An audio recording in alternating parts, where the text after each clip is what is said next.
नमो भगवते वासुदेवाय।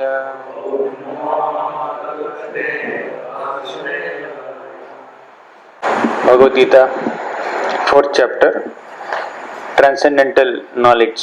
Shri Bhagavan Uvacha Ivam Vivasvate Yogam Proktavan Aham Avyayam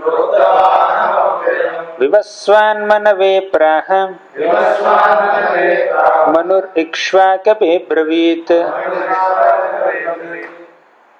Krishna ended the 3rd chapter by describing the lust, the greatest formidable enemy, right? And he described how to conquer lust in the previous chapter. He concluded the chapter by that. So the last sloka of the 3rd chapter is, you should steady this mind by deliberate spiritual intelligence, and that's how conquer lust. Evam buddhehe param buddhva samstabhyatmanam atmanah jahishatrum mahabaho kamarupam durasadam.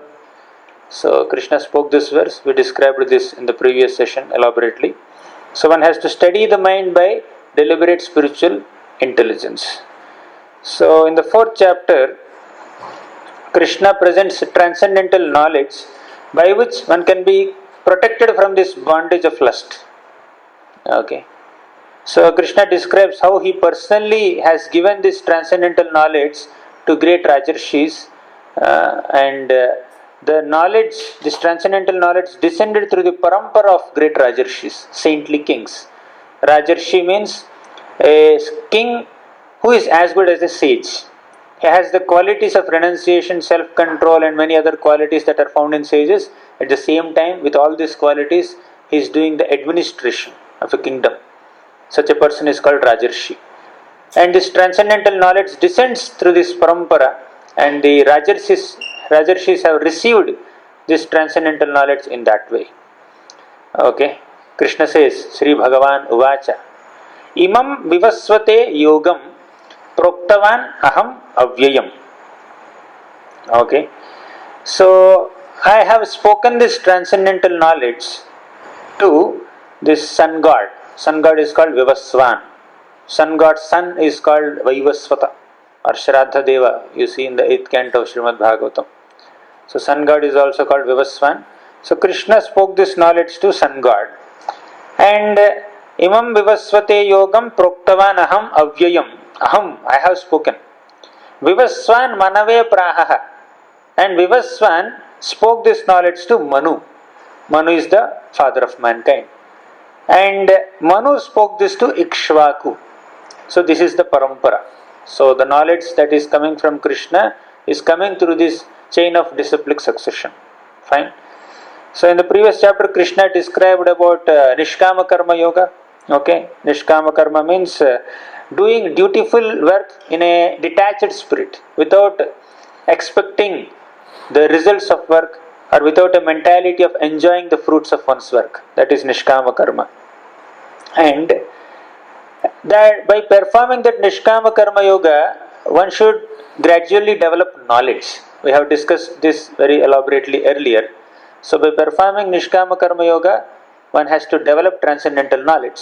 So that means Jnana becomes the culmination of this Nishkama Karma Yoga. Fine.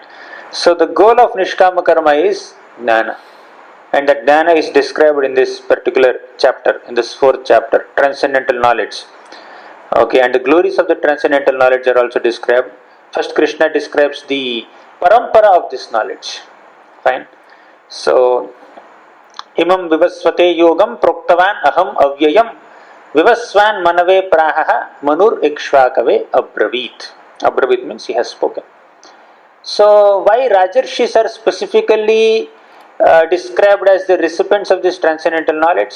Anyone can receive. Anyone who is qualified can receive transcendental knowledge. But Rajarshis have a very special role. Kings are administrators. They are the rulers of people in general. So they manage the human society. Fine. They take care of the needs of all their citizens. So they are leaders. As leaders of humanity, if they are well equipped with knowledge, transcendental knowledge, spiritual knowledge, they can make sure that their citizens also get that knowledge and they conduct their lives in a proper way. So that's how enlightening leaders is of great significance, especially when the leaders are given spiritual knowledge that will greatly benefit the human society. Fine. So that's the significance of giving this knowledge to Rajarshis or rulers. Prabhupada writes in the purport, the kings of all planets are especially meant for the protection of inhabitants, and therefore the royal order should understand the science of Bhagavad Gita in order to be able to rule the citizens and protect them from material bondage of lust. So the bondage is because of lust, as we have discussed in the 3rd chapter ending. So to come out of that bondage of lust, one should have the necessary transcendental or spiritual knowledge. Fine.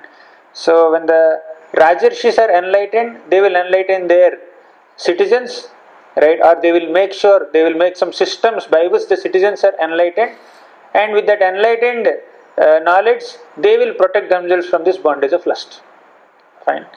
So that's the connection between the 3rd chapter and 4th chapter given by Acharyas, right?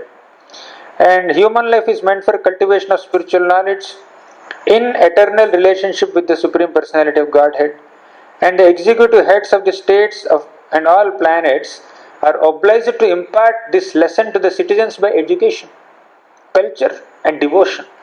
By education, culture and devotion, citizens need to be enlightened by kings. So it's very important that the kings or leaders of the society have this spiritual knowledge. So first Krishna has given this knowledge to Sun God, Visvanath, the king of sun. So Prabhupada quotes this shloka from Brahma Samhita. Yachakshureva savita sakalagrahanam raja samastamutti asishati jaha. So yasyagnaya bhramati sambhrata kala chakro govindamadi purusham tamaham bhajami. So sun represents the eye of the Supreme Lord Krishna. Sun and moon are like the eyes of the Supreme Lord. So sun has a significance. So like that Prabhupada speaks little bit about sun and little bit about Manu also in this purport. And Manu has spoken this to this Ikshvaku, Maharaj Ikshvaku. In the dynasty of Maharaj Ikshvaku, Lord Ramachandra has appeared. So these are all very prominent personalities. So therefore Bhagavad Gita existed in human society from the time of Maharaj Ikshvaku. Okay, it's not something that manifested just 5,000 years back on the battlefield of Kurukshetra. Actually Krishna repeats this transmission of knowledge. Okay, although that knowledge existed with other kings earlier. So Prabhupada says that it was spoken to the sun god Visvanath because he is also a Kshatriya and is the father of other Kshatriyas. Okay, and who are those Kshatriyas for whom sun is the father? The one great dynasty, Surya Vamsha, Sun dynasty is coming from sun. If you read the 9th canto of Srimad Bhagavatam, that entire 9th canto is a description of only two dynasties, Sun dynasty and Moon dynasty. In the Sun dynasty, Lord Ramachandra appeared. In the Moon dynasty, Lord Krishna appeared. So these are very prominent personalities. So Krishna has spoken this knowledge to Sun God, and through him, so it just came, right, in the parampara. That knowledge is coming in the parampara. All responsible kings have learned this knowledge in that way. Evam parampara praptam imam rajarshayo viduhu sakale neha mahata yogo nashtaha parantapa. Evam parampara praptam, this great knowledge, spiritual science, has descended through this chain of disciplic succession. Right, guru disciple, right, guru imparts this knowledge to a disciple and the disciple becomes guru and then he imparts to other disciples. So this is called parampara. Evam parampara praptam. Knowledge has to be obtained in a bona fide parampara which is ultimately connecting to Krishna. So the transcendental teachings of the Supreme Lord Krishna are transparently transmitted by acharyas. So, when we are hearing from an acharya in the parampara, we can be rest assured that we are hearing directly from Krishna. Because an acharya is a person who does not concoct anything on his own. Right? His own ideology he doesn't present. He presents Krishna's ideology, Krishna's teachings in a way that the modern crowd can understand. Fine? Because they are transparent in transmitting the transcendental teachings of Krishna, by hearing them, there is a transformation in our heart. If the transcendental teachings are transparently transmitted, then there is transformation in the heart. Otherwise, there is only turmoil and turbulence in the human society. So, if there is concoction, if there is speculation, if there is deviation in the transmission of these spiritual teachings, then the human society will be misdirected. Your understanding of the spiritual science may be incomplete at times, because one cannot completely understand everything about God, but it should not be incorrect. It could be incomplete, but it could not be incorrect. Whatever you know should be, you should make sure that it has a reference in our scriptures, right? It is properly explained and taught through the bona fide teachers, right? So, evam parampara praptam, knowledge is obtained through parampara. Imam rajarshayo viduhu, all these rajarshis have understood the spiritual science in this parampara. Sakale neha mahata yogo nashtaha parantapa. But by the passage of time, this knowledge has been lost. Right? All the pure teachings are transmitted transparently, but still somehow because of the passage of time, so that knowledge becomes a little distorted, deviated, concocted, and then lost completely. The original purpose of the scriptures is lost when so many unscrupulous commentaries come into picture. Now, you see this. It is clearly stated that the Gita was especially meant for the saintly kings because they were to execute its purpose in ruling over the citizens. Okay? So they have to rule the citizens. If as a leader, if you have to lead some people, so you should be equipped with the necessary transcendental knowledge. Certainly Bhagavad Gita was never meant for the demoniac persons who would dissipate its value for no one's benefit and would devise all types of interpretations according to personal whims. Whimsical explanations are not very much endorsed. As soon as the original purpose was scattered by the motives of unscrupulous commentators, there arose the need to re-establish the disciplic succession. So whenever the original purpose of the text is lost, Krishna comes and then re-establishes the pure teachings, or he sends his acharyas who will re-establish the teachings, right? And they personally implement those teachings in their lives and thus propagate the teachings. Fine.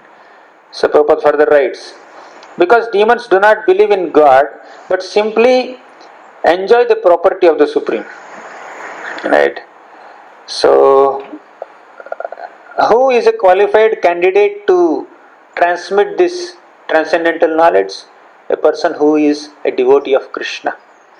So, Krishna is speaking Bhagavad Gita, and if someone is a devotee of Krishna, very loyal to the teachings of Krishna, he is sincerely following the instructions given by Krishna. If such a person transmits the teachings of Bhagavad Gita, that's more effective.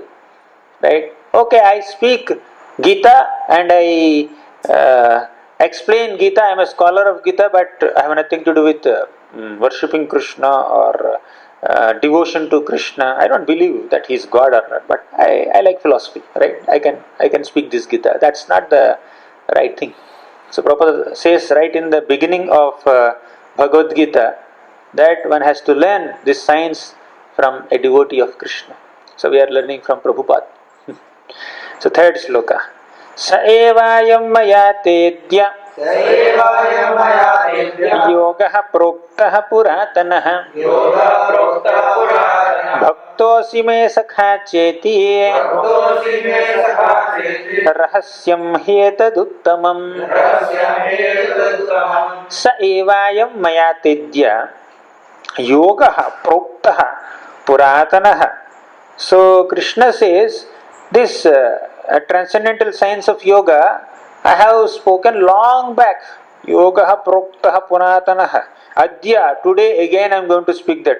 Sa evayam maya te adya.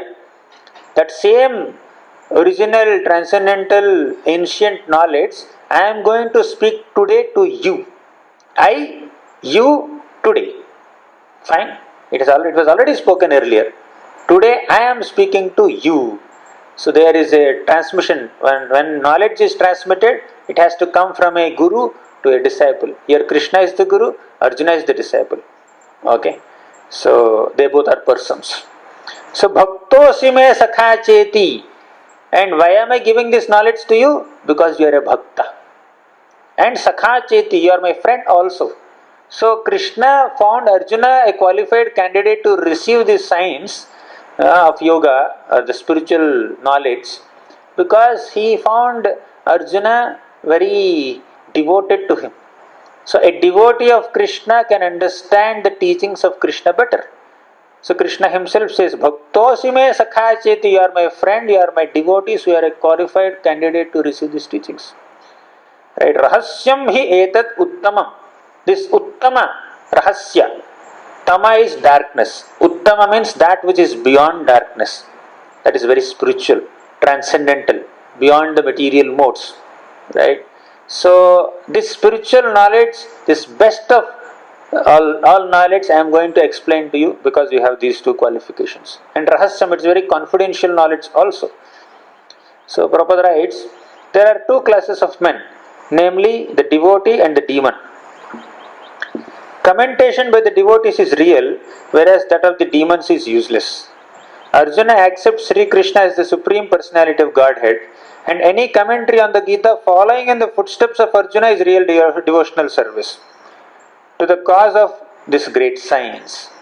So Arjuna is a devotee, so he is qualified to receive this knowledge. So one needs to have faith in Krishna and understand that Krishna is Supreme Personality of Godhead. So with that background, if he studies Bhagavad Gita, then the teachings will become more effective for that person. Right? So faith in the Supreme Lord is very much emphasized in this. So Arjuna asks a question. So in three shlokas, Krishna said, this is the parampara system. I transmit knowledge through the parampara system, and who is a bona fide and qualified candidate to receive this knowledge? Someone who has friendship for Krishna, someone who has devotion for Krishna. So in 3 verses he said this. In the 4th verse, Arjuna had a question. Arjuna uvacha aparam bhavato janma param janma vivasvatah katham etat vijaniyam tvamadau proktavan iti. Arjuna says, my dear Krishna, aparam bhavato janma. Okay, aparam means you are quite younger. Bhavato janma, you have taken birth much after sun god. Okay, param janma vivasvataha, and Vivaswan, sun god, appeared much before you, and you have appeared much later. So he emphasized it in 2 lines. Aparam bhavato janma, param janma vivasvataha. Katham evam vijaniyam, how can I understand, how can I believe that you have imparted this knowledge to sun god? Tvam adav proktavaniti, you are claiming to be the teacher of sun god. Okay, it's not a challenging question, by the way. He just wants to understand the facts from Krishna. It's not that Arjuna is doubting Krishna's loyalty or his words. Right? He is not in a spirit of challenge. He is just asking. So how am I to understand that in the beginning you have instructed this science to him? So Arjuna, again, he is inquiring like this on behalf of all the other readers of Gita. Okay, he is not inquiring for himself, but for those who do not believe in the Supreme Personality of Godhead, or for the demons who do not like the idea that Krishna should be accepted as Supreme Lord. Fine. So on their behalf, sometimes even in Srimad Bhagavatam also we see, so many hearers ask some simple questions, basic questions that may that may be way below their devotional standard. Fine. They may be very highly elevated, exalted souls, and they are meeting other exalted souls, but they may sometimes ask basic questions. For example, in the third canto, Vidura met Maitreya, and Vidura asked Maitreya, so many people are suffering this threefold material miseries. So, how can they be protected, my dear Maitreya? Do you have any solution? And Vidura is not suffering like other people. So, he is already a great devotee. So, he is asking questions as if he is a common man. Basically, he is asking questions on behalf of a common man. Out of his humility, he is presenting himself as a common man and asking these basic questions, which may be quite below his standard as a pure devotee. Fine. Similarly, we should not minimize the position of Arjuna because he asked this kind of question. Prabhupada says that for them only Arjuna inquires on this point, as if he were himself not aware of the personality of Godhead or Krishna. As it will be evident from the 10th chapter, Arjuna knew perfectly well that Krishna is the Supreme Personality of Godhead. In the 10th chapter, Arjuna describes the Supreme Lord, describes Krishna to be the Supreme Bhagavan. So Arjuna put this question before Krishna so that he himself could speak authoritatively. Krishna, you only should explain. How can you claim that you have taught this knowledge to Visvanath, sun god, who has taken birth much before you? So now Krishna himself will explain. So Prabhupada writes here, Krishna would describe himself without being depicted by the demons, who always try to distort him in a way understandable to the demons and their followers. So, to suit their own conceptions. Prabhupada further writes, to the demons, such explanations by Krishna himself may appear to be strange because the demons always study Krishna from their own standpoint. But those who are devotees heartily welcome the statements of Krishna when they are spoken by Krishna himself. When Krishna himself is making a statement, devotees say, oh, Krishna said it directly. They give more weightage to that statement, they attribute more importance to that statement, and they consider it very authentic and authoritative and conclusive and categorical. Right? But the demons may not have that much trust or faith in Krishna's words, but the devotees readily accept. That's the difference between devotee and demon in regards to accepting Krishna's statements. When we hear something directly from Krishna, then, oh, Krishna personally is saying this. Of course, it has to be true. Right? We believe that. Okay, but demons may not. But nevertheless, devotees will continue to keep faith on Krishna's words. Devotees will always worship such authoritative statements of Krishna because they are always eager to know more and more about him. The more one is eager to know about Krishna, the more Krishna will reveal to him. Right? If you are eager to hear from Krishna, Krishna's statements if you value, then Krishna will reveal more. But if you have doubts, Krishna is saying this, Krishna said it. Is there anything else? Any other proof? Krishna is directly saying this. What other proof you want? That's what devotees will say. Okay? Because they believe that Krishna is God. Fine. So Arjuna's question is very relevant here and very crucial in establishing the authenticity of Krishna's words through his own words. So now Krishna himself will say how he is superior to Visvanath, sun god. So now you see, Arjuna's putting this question before the Lord is simply an attempt by a devotee to defy the atheistic attitude of persons who consider Krishna to be an ordinary human being, subject to material modes. Fine. So when Krishna speaks, things becomes very authoritative. Krishna says now, Shri Bhagavan Uvacha Bahuni me vyatitani Janmani tavacha Arjuna Tanyaham Veda Sarvani Natvam Vetta Parantapa. Now Krishna is saying, Bahuni me vyatitani, my dear Arjuna, Thanks for asking this question. Bahuni me vyatitani janmani tavacha Arjuna. So many lifetimes, right? So many births or appearances you and I had earlier, right? Bahuni me vyatitani janmani tavacha Arjuna. Many births both you and I have passed. But the difference is, Tani aham Veda Sarvani. I know all of them. Veda, I understand. Sarvani, all of them. Aham Veda. Krishna says, I know all those births. Natvam Vetta Parantapa, but you do not know. Oh Parantapa, oh subduer of enemies. You may be very powerful in fighting in a battle and killing your opponents, but actually you don't remember or recollect all your previous births. But I know all of them. So Prabhupada immediately quotes Brahma Samhita verse.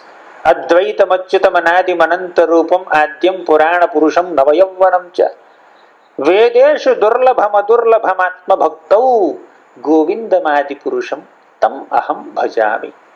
So he says, Advaitam, Achyutam, Anadim, Anantarupam. Krishna has unlimited forms that are all very unique, non-dual, infallible and eternal. Okay. Adyam Purana Purusham Navayavvanam cha. Krishna is the source of all these great forms. Right? And how can we understand Krishna? If we are devotees, we can understand Krishna. Vedeshu durlabham adurlabham atma bhakto. Just by following, just by sticking to some scriptural knowledge. Of course, we have to understand knowledge from scriptures, no doubt about it. But through the medium of some scholarship and philosophical analysis only, that itself is not sufficient to completely understand Krishna. If we have devotion also, then we can understand Krishna. So by study of scripture, just by using intelligence and your analytical capabilities, without having sufficient faith in the Supreme Lord, we cannot completely understand the Lord.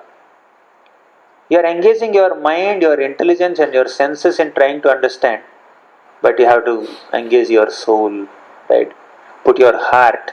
If your heart is filled with faith on Krishna, then things will become more and more clear. So just by engaging your intelligence, by just doing some philosophical analysis, you may understand little bit, but it's not complete understanding, right? So now you see, there may be a scholar who is very good at the language and Sanskrit and grammar, etc., etc. Right? He may understand Bhagavad Gita in a certain way. But there is a devotee who is worshipping Krishna, who is doing Sravanam, Kirtanam, Vishnu, Smaranam, Padasevanam, etc., etc., who is living a lifestyle centered on Krishna consciousness, who is following Guru Parampara, and now he endeavors to understand Krishna by reading Bhagavad Gita. He understands much better than a person who is just approaching it from a scholarly perspective, right, without having a devotional lifestyle. Fine. So now there are many other forms. Ramadi Murti Sukala Niyamena Tishthanna Navataram Agarod Bhavaneshu Kintu. These are all various forms of the Lord, which are very authentic. In the Vedas, also it is said that the Lord, although one without a second, manifests himself in innumerable forms. He is like the Vaidurya stone, which changes color yet still remains one. Fine. So the stone, Vaidurya stone, like it remains one, but it can generate so many colors. Fine. So Prabhupada writes, that is the difference between the part and parcel living entity and the Supreme Lord. Now here Krishna clearly says, both the living entity and me. So Arjuna is kind of representative of the living entities. So both you and me have passed through so many births, but I know all of them, I remember all of them, but you don't. Okay? Means an ordinary living entity who is just an amsha of the Supreme Lord. Mamaivamsho jiva loke jiva bhutas sanatanaha. Krishna says, all these jivas are my amshas. So they do not have so much of understanding of their own selves. Okay, their previous births. But Krishna not only knows everything about himself and his previous births, he knows everything about every single living entity in the entire cosmic manifestation. Because as super soul, he is staying right within their hearts. Fine. So, we may also note herein that a living entity forgets everything due to the change of his body, but the Lord remembers because he does not change his Sachidananda body. Although he is appearing in various forms, his body has this nature of Satchit Ananda and he is spiritual. He is a spiritual being. Okay, all the way. He does not have a material body, he has only spiritual body. So his remembrance, his memory is intact. He is not overwhelmed with forgetfulness just by changing bodies. Okay. And whatever bodies he has taken are not temporary bodies. So they are all eternal forms. Rama, Narasimha, Varaha, Vamana. All these forms are eternally existent forms. He just manifests them at times and then unmanifests them. But they are eternally existent in their own spiritual planets in the spiritual world also. Right? And they descend. 6th shloka. Now Krishna further elaborates on the uniqueness of his appearances. He says, and thus he gives transcendental knowledge about his own self. First he gives transcendental knowledge about his own self. Ajopi san avyayatma bhutanam ishvaropi san prakritim swam adhishtaya sambhavam yatma mayaya ajopi san avyayatma. Krishna says, Aja, I am unborn. There is no birth for me. There is no beginning for me. There is no t equal to 0 for me. Okay, Krishna says that. Ajopi san, although I am unborn, and avyayatma, although my body is imperishable. Avyaya. So vyaya means expenditure. Right? When you use something, it will just decline. But Krishna is avyaya. He is inexhaustible. Right? Imperishable. His body is imperishable. Our body undergoes 6 kinds of transformation and then it is perishable. Right? There is a beginning, there is a death. But Krishna is unborn and whatever forms he manifests and whatever bodies he manifests are all spiritual and imperishable, inexhaustible, never subject to deterioration without any material contamination. Fine? Ajopi san avyayatma. Aja avyaya. Bhutanam Ishwaropi san. Krishna is the Ishvara, the supreme controller of all living entities. Right? He is the supreme Lord. Fine? Although he is the Lord of all living entities, although he is unborn, although he is imperishable, Prakritim Swam Adhishtaya. In Prakritim Swam, Prakriti is nature. Many times this word refers to material nature. Okay, but here Prakritim Swam, Krishna says my own transcendental nature, by my own spiritual nature. Okay, Sambhavami, I appear, I take birth, quote unquote. Atma Mayaya, again he says by my own energy.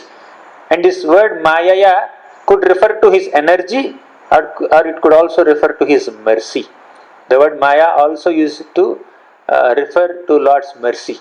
So Krishna, by his own spiritual potency, he appears out of his mercy towards the conditioned souls, towards the devotees, towards everyone, towards Mother Earth, towards the demigods. So like that, out of his great quality of mercy, he makes his appearance into this material world, although he is unborn. Although he is unborn, he takes birth as the son of some parents who are his own devotees. Right, as brother of some other people, right, who are his own devotees, right. So like that, Krishna appears in certain families or certain dynasties. He appears in Yadu dynasty because Yadu is a devotee. He appears to Dasharatha Maharaj as a son because Dasharatha Maharaj is a devotee. So like that, he appears in this world in certain dynasties, in certain families, to certain parents, assuming certain varnas. Right, he appeared as a Kshatriya, okay, but he grew up as a Vaishya in Gokul. Then again he came back to Mathura and Dwaraka, and then he manifested himself as a Kshatriya. So like that, all these are just a part of his pastime. But he is Aja, he is unborn. Right? We cannot attribute any material things or impositions on him. Fine? So that is the uniqueness of Krishna's appearance. We need to understand he appears, quote unquote, he takes birth as the son of some devotees. But he is Aja, unborn. He appears in a human form, but his body is imperishable, avyaya. Ajopisan avyayatma. Although he appears as one of the human beings, he is the Lord of all beings. Right? Bhutanam Ishwaropisan. Understand these three things about Krishna. He appears, of course, but he appears, although he appears, he is Aja, unborn, Avyaya, inexhaustible or imperishable, and Bhutanam Ishvara, the supreme controller of all living entities, and his appearance is possible by his own Maya, means his own internal potency. Atma Mayaya and Prakritim Swam. Right, in the third and fourth lines he said that I make my appearance because of the influence of my internal energy. But the regular conditioned souls change their bodies by the influence of the external energy that constitutes of three modes of material nature. So thus the births of ordinary living entities and Krishna are not seen. Fine. So Prabhupada writes that the Lord has spoken about the peculiarity of his birth. Although he may appear like an ordinary person, he remembers everything of his many past births, quote unquote. He would surely have to dredge his memory to recall what he was doing exactly at the same time one day before. An ordinary being, he may not even remember what he was doing yesterday at the same time. Yesterday 5:30, what he did? He just scratches his head for a while. He has to just try to recollect for a minute or at least half a minute, something like that. Even if he manages to say that, you ask him, okay, 5:30, what you are doing yesterday? You said, what were you doing at 4:30? Again he has to recollect. Aisa kiya. If you cannot remember what we have done yesterday, what is the possibility that we remember what we have done in the past life? But Krishna says, I remember the past life of not only myself, of every single living entity in the entire cosmic manifestation. To that degree Krishna is powerful. Bhutanam Ishwaropisan. Right? Aja, Avyaya. So Prakriti means nature as well as his Swarupa or one's own form. The Lord appears in his own body. Although sometimes he appears in the form of a human being, he is not an ordinary human being. He resembles a human being with 2 hands, 2 legs, 2 eyes, 2 ears, 1 mouth, etc. But that does not mean he is ordinary. So factually, his appearance and disappearance are like suns rising, moving before us. Now, Krishna's appearance and disappearance are often compared to sunrise and sunset. For example, sun sets today. Is it the end of sun? Certainly not. So sun had set today in front of your eyes. So that means sunrise happens at some other place at the same time. So sunset happened at this place and sunrise happens in the other hemisphere. Right, in the third canto, you must have studied it. In the, I think, first chapter only, 7th shloka, 7th purport, Prabhupada writes, 3.1.7. So sunrise, sunset and Krishna's disappearance. So sun sets here, but sun rises somewhere else. And sun sets today, tomorrow he will come again. Similarly, Krishna just disappeared from this place, but he appears in another universe to continue his pastimes. So like that, Krishna has a schedule. And one more thing, when sun sets, we may be affected with the darkness. During the day you may not have to switch on all these lights, but during the night time when sun is not there, you have to switch on lights. So ordinary living beings are affected by sun's disappearance, but sun is not affected. He is continuing to give his light and heat at some other place. Similarly, Krishna may disappear from this planet, but he appeared in some other planet, but the residents of this planet might get affected in certain ways. Right? Devotees become overwhelmed with feelings of separation, but that doesn't affect Krishna. So we should understand that Krishna is always transcendental. When he appears by his own will, by his own potency. Right? He is not obliged or he is not forced to appear. Okay. Although sometimes he may appear to fulfill the desires of his devotees out of his love and affection, but there is no force or material obligation there. It's a spiritual obligation. And he does it out of Atma Mayaya, causeless mercy. Mercifully he descends.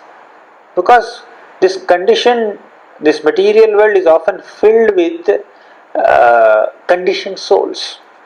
There are only few devotees, pure souls. Of course, soul is always pure, but the purity is not manifest in the conditioned state. So this world is filled with people who are not in love with Krishna. Not many love the Supreme Lord. Why he has to appear? Some say God is love, some say God is light, some say God is impersonal, he has no name, he has no form, he has no attributes. Some say God is not there, some say God doesn't exist, some say I am God. So these are various opinions about God. But the God continues to exist right within their hearts despite all these opinions. Right? So keeping aside the authentic Shastric opinion, oftentimes the conditioned soul concocts some impression about the Supreme Lord, about God, and then unnecessarily gets misdirected. And such people, if they happen to be influential, they misdirect other people also. Fine. 7th shloka. When does the Supreme Lord appear? 6th shloka described the uniqueness of Krishna's appearance. 7th shloka describes the time of Krishna's appearance. Krishna says, Yada yada hi dharmasya glanir bhavati bharata abhyuttanam adharmasya tadatmanam srujamyaham.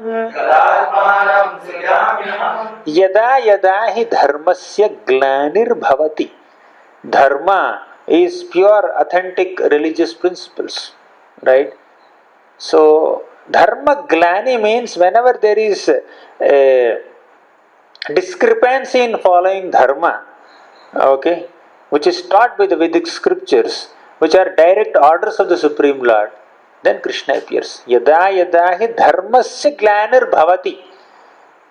Glanir bhavati, when there is a discrepancy in following the dharma taught by the Vedic scriptures, then Krishna will appear.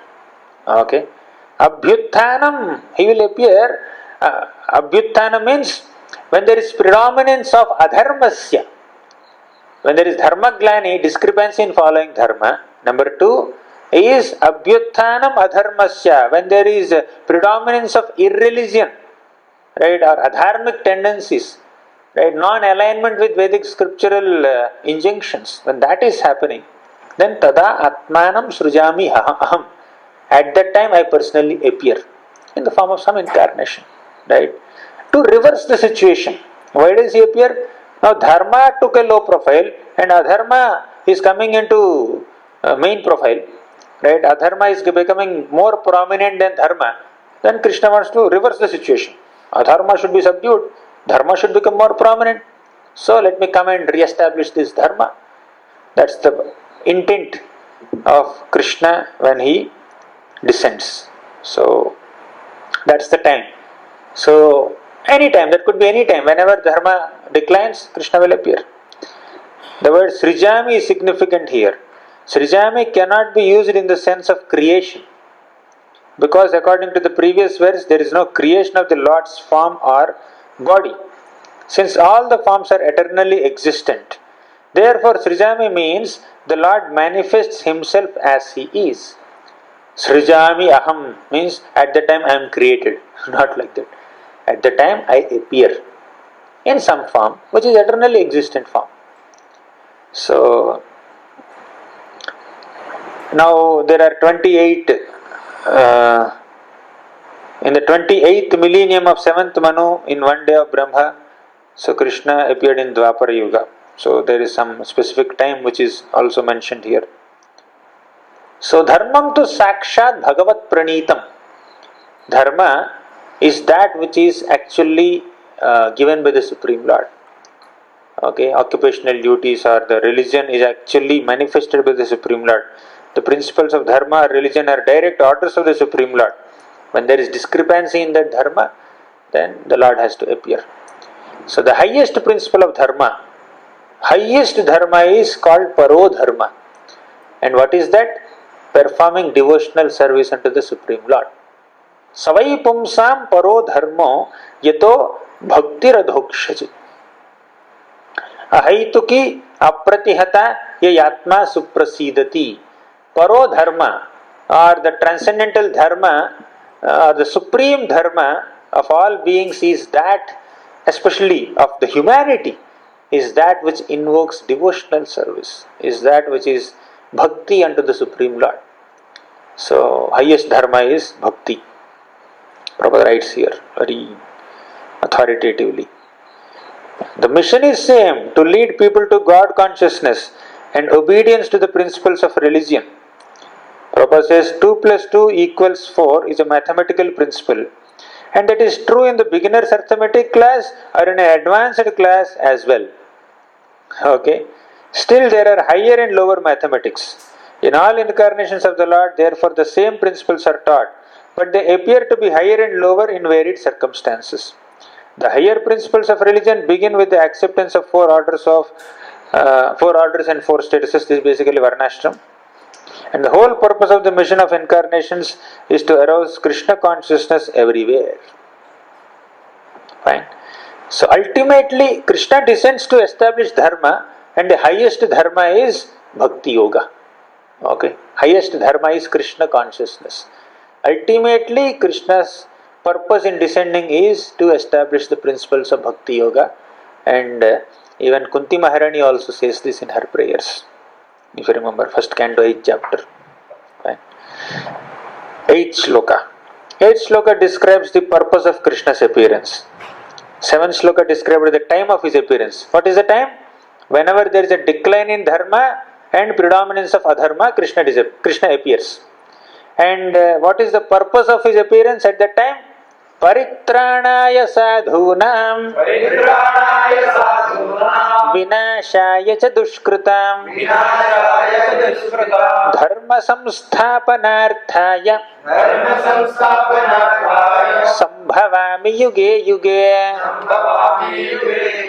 Paritranaya sadhunam, to protect, to deliver these sadhus, the very gentle and pious people, righteous people. Paritranaya sadhunam. Number 2, vinashaya cha dushkritam, and to also punish or annihilate the demoniac people, miscreants. Fine. Number 3, dharma samsthapanarthaya. Okay. To re-establish the lost principles of dharma, Krishna appears. Sambhavami yuge yuge. He appears in every age. Krishna has multiple incarnations. First, to create this material world, he manifests his Purushavasaras and Gunavataras. Okay. After that, he appears in so many avataras. Leela-avataras are there, Manvantar avataras, Yuga-avataras, Shakti-avesh avataras. Like that, in various contexts, Krishna makes his appearance. Fine. So the purpose is to protect the righteous people, devotees, and to punish the miscreants, and to re-establish dharma. And the ultimate dharma is bhakti, bhakti yoga. So Prabhupada writes, according to Gita, sadhu, or a holy man, is a man in Krishna consciousness ultimately. A person may appear to be irreligious, but if he has the qualification of Krishna consciousness wholly and fully, he is to be understood as sadhu. And dushkritam applies to those who do not care for Krishna consciousness. So Prabhupada gives the ultimate meaning of this sadhu and dushkritam.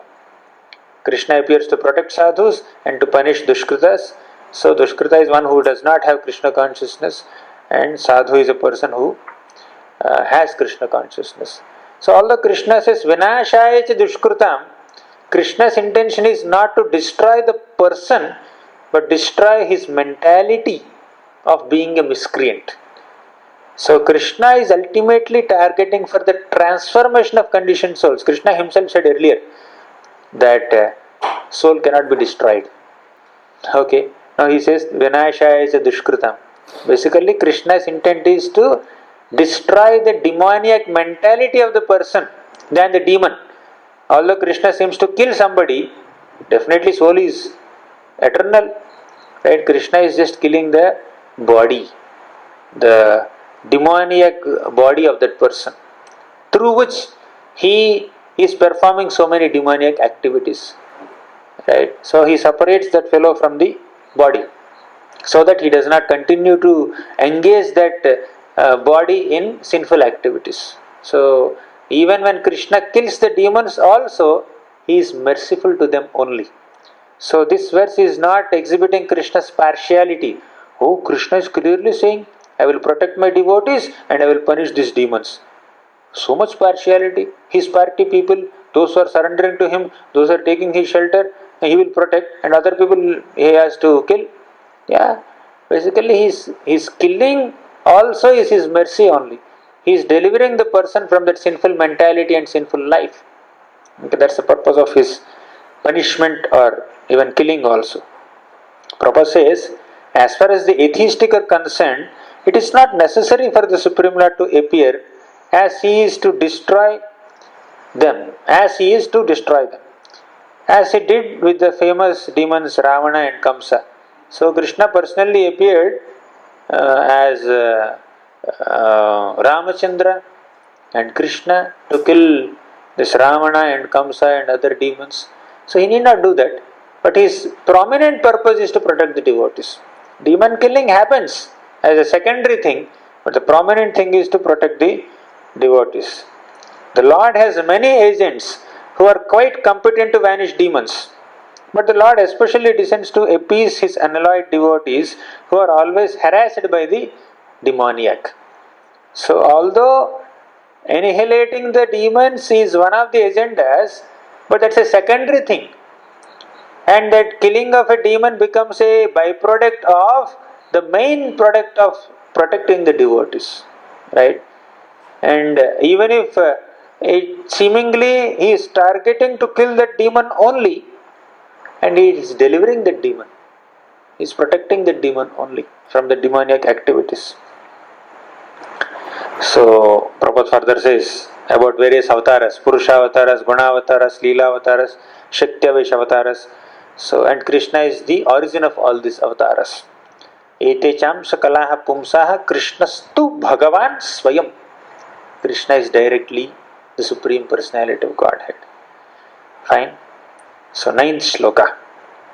So, we understood the reasons for Krishna's descent. There are 3: to protect devotees, to annihilate the miscreants, to re-establish dharma.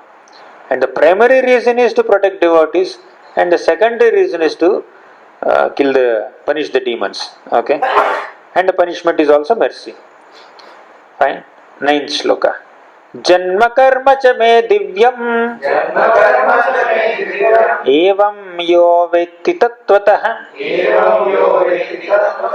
tyaktva deham punarjanma naiti mameti sorjuna. Now, having described the uniqueness of his appearance, the time of his appearance, and the purpose of his appearance, Krishna now says the transcendental nature of his appearance. Janma karma cha me divyam. Okay, all my activities and all my appearances are divyam, divine, transcendental, not subject to any material contamination. They are not like ordinary appearances or activities like that of conditioned souls. You cannot minimize the activities or appearances of the Supreme Lord.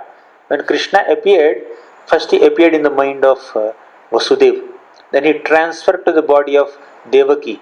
From there he manifested in four-handed form with all ornaments and clothes. Similarly, when Vamanadev appeared, Vamanadev first appeared in the heart of Kashyapa Muni, and from there he was transferred to the womb of Mother Aditi, and from there he manifested as the Supreme Lord Vishnu, the four-handed form, and after that he became very small as a Brahmana boy, dwarf Brahmana, Vatu, Vamanadev, right, to please his parents. Earlier he appeared in the form of a four-handed Vishnu, then he transformed himself. Which child in this entire world takes birth with a smile and with all ornaments, with all nice clothes, with four hands, right, standing directly, speaking? He will cry. The boy or girl, whoever takes birth immediately, they will cry. But they don't speak out with a great smile, with so much of reassurance. When the baby is crying, you have to reassure the baby. But the baby is born and reassuring the parents here. Right? That's how Krishna descends. So one should never minimize the appearance of Krishna. One should never minimize the activities of Krishna also. So Krishna does so many activities to enchant the hearts of his devotees. So Krishna may steal butter, may speak lies, may break pots, or may run away from the battlefield. So all this may be seemingly little objectionable activities. Oh, how can God do all this? But Krishna's activities are divine, right? They are very pure and transcendental. We cannot minimize his position as God just because we are unable to understand certain activities that he does. Actually, we are able to understand those activities when we hear the authentic descriptions given by the Acharyas. When Krishna is stealing the butter from the gopis' houses, he is stealing their butter like hearts, and the gopis are relishing. The very reason why the gopis churn butter in their houses is so that Krishna can come and steal. Okay. So there are 18 kinds of faults that a average human being may exhibit. And Krishna, when he descends in the form of a human being, as Rama or Krishna and other like Vamana or whoever, he sometimes seemingly exhibits those faults. But those faults are very special ornaments in his character and personality. And specifically, one of the prominent reasons why he exhibits those faults is to give pleasure to the devotees. Okay, and he is specially glorified for that. Makhan Chor is a enchanting, great name of Krishna. Chor is not a very great designation, but when Krishna is called as Makhan Chor or Rana Chor, then devotees relish that activities of Krishna. He has no reason to steal butter. He is the Supreme Lord and he is the proprietor of all the worlds in the material and spiritual realm. And he is the husband of Goddess of Fortune. Why he has to steal some butter? Understand, it is divine activity. It is an activity meant to cause pleasure to the devotees. It's not ordinary activity. Okay. And why he has to run away from the battlefield? He is staying in the heart as super soul of all living entities. He is all powerful. Right? Just because he is fearful of some demon, he will run away. How can we believe that? He is staying within the heart of that person who is chasing Krishna also, as a plenary portion. Now the Bhagavan is running and his plenary portion, super soul, is staying in the heart of the person who is chasing this Bhagavan. Does it make sense? So there is no fear in Krishna's heart when he is running away from some demon, Kala Yavana especially, or who is the Jarasandha. Okay, so we cannot minimize his position. So Janma Karma Cha Me Divyam Yevam Yo Vetti Tattvataha. If one understands this truth of Krishna's appearance and activities, what will happen to him? Tyaktva Deham Punarjanma Naiti. After giving up his material body, he need not take another material body. Punarjanma Naiti. And what will happen to him?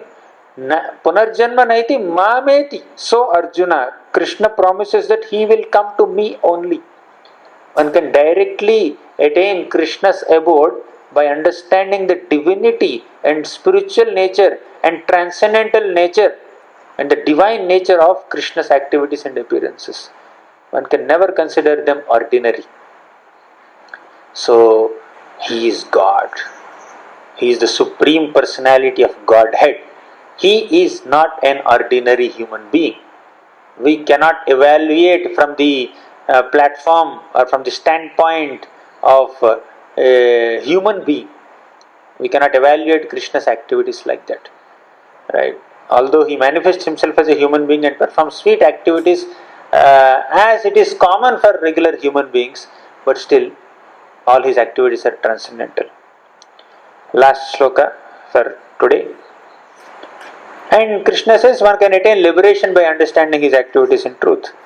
Eko deva nitya leelanurakto bhakta vyapi hridi antaratma.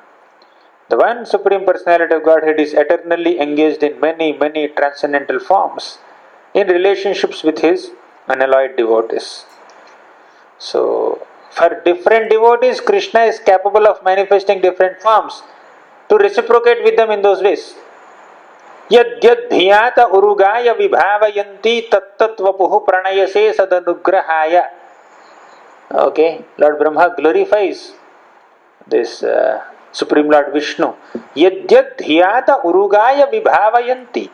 Your devotees will contemplate on your specific forms with their specific and unique love and affection towards him, towards you. Tattat vapuhu pranayase sat anugrahaya. And you manifest in those forms contemplated by devotees, and you reciprocate with them in those forms out of your deep mercy. Tvam bhakti yoga paribhavita harsaroja asye srutikshita patho nanu natha pumsam. You see that Brahmaji's prayer from the 3rd canto, 9th chapter, Srimad Bhagavatam.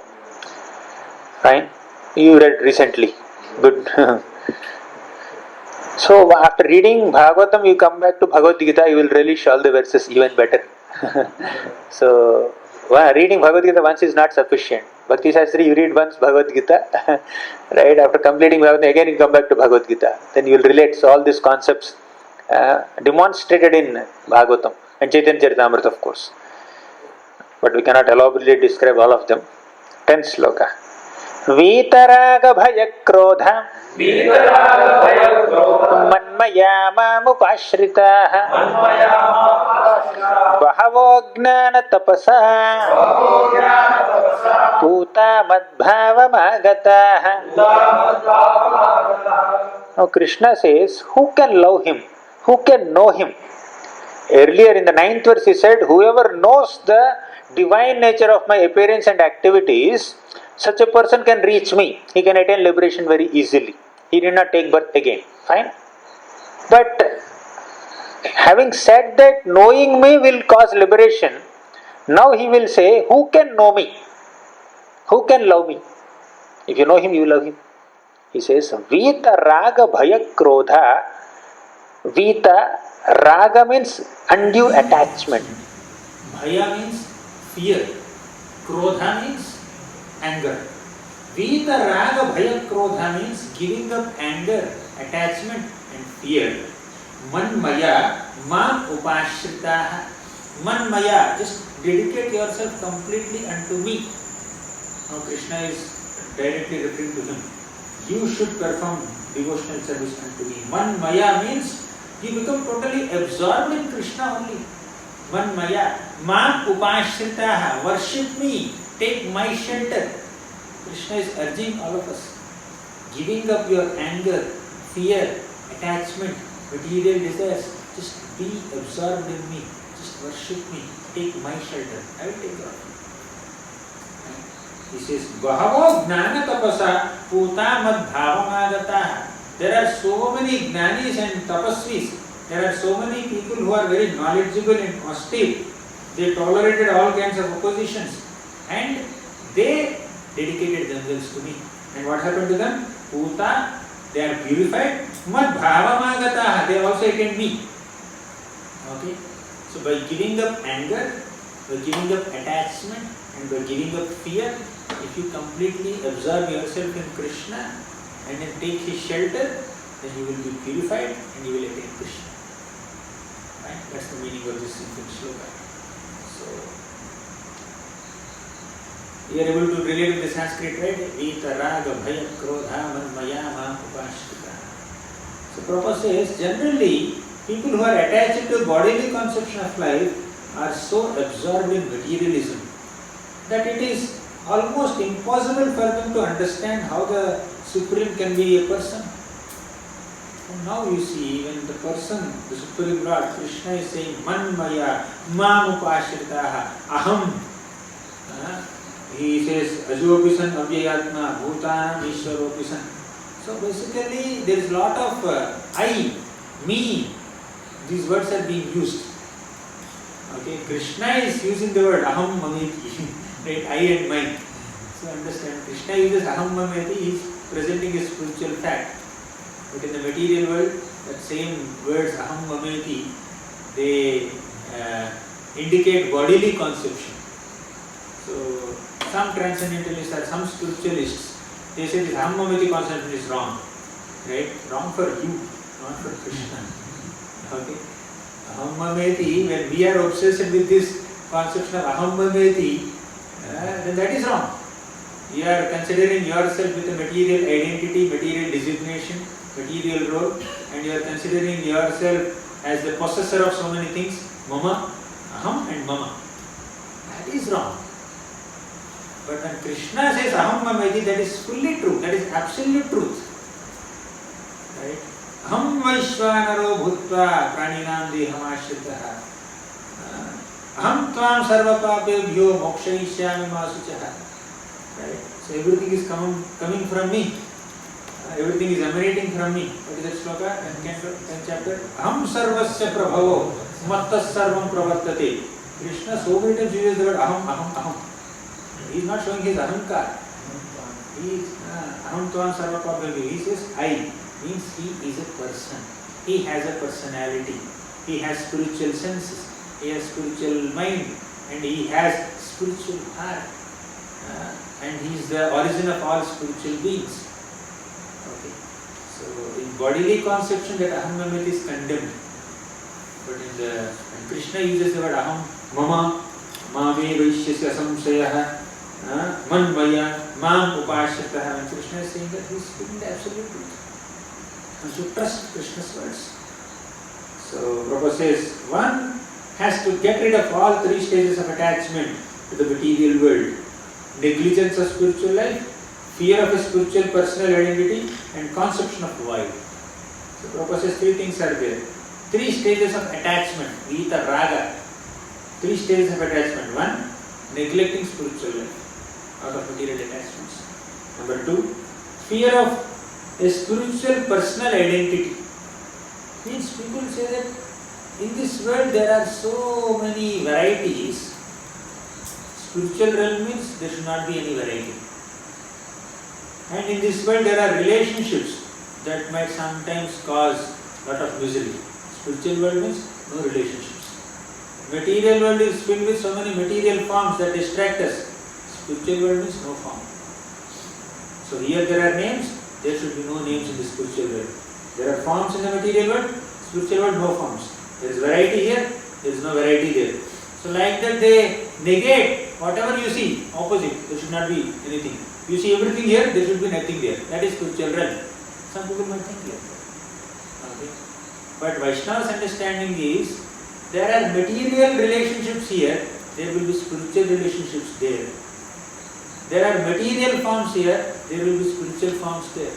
There are material activities there, there are spiritual activities, spiritual services there.